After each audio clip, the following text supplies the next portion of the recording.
नमस्कार। बहुत ही सुंदर सा प्यारा सा छोटा सा बेटा जो है गाना लेके आयल बनी। जब देखी सुनी जब बताएंगे कैसन बा।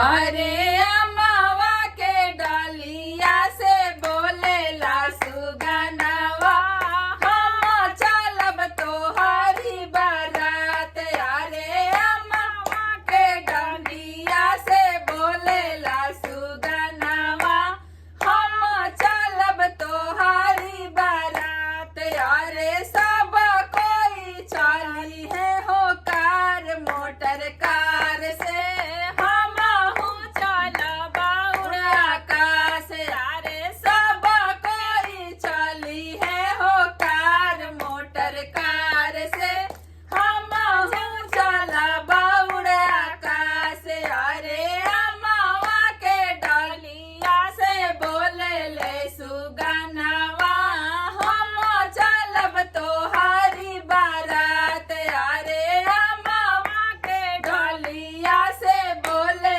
ले सुगनवा, हम चलब तोहरी बारात। अरे सब कोई खाई है हो पूरी कचौड़ी, हम खाइबे माया मरूद। अरे सब कोई खाई है हो पूरी कचौड़ी, हम खाइबे माया मरूद। अरे अमावा के डालिया से बोले ला सुगनवा, हम चलब तोहरी बारात। अरे अमावा के डालिया से बोले ला सुगनवा, हम चलब तोहरी बारात। अरे सब कोई सूती है हो गादा गलाइचा, हम सोई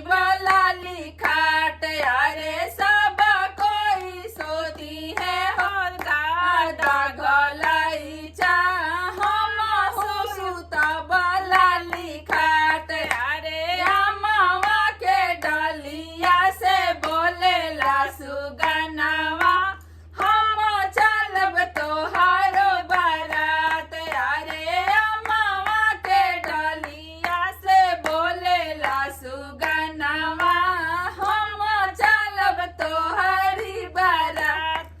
धन्यवाद। गाना अच्छा लगे तो वीडियो के लाइक करी जा, शेयर करी जा, और चैनल पर नए बनी जा तो सब्सक्राइब करके जाई जा। हमनी के फेसबुक के भी पेज बा, ओजो जाई जा, ओकरो को फॉलो करी जा। धन्यवाद।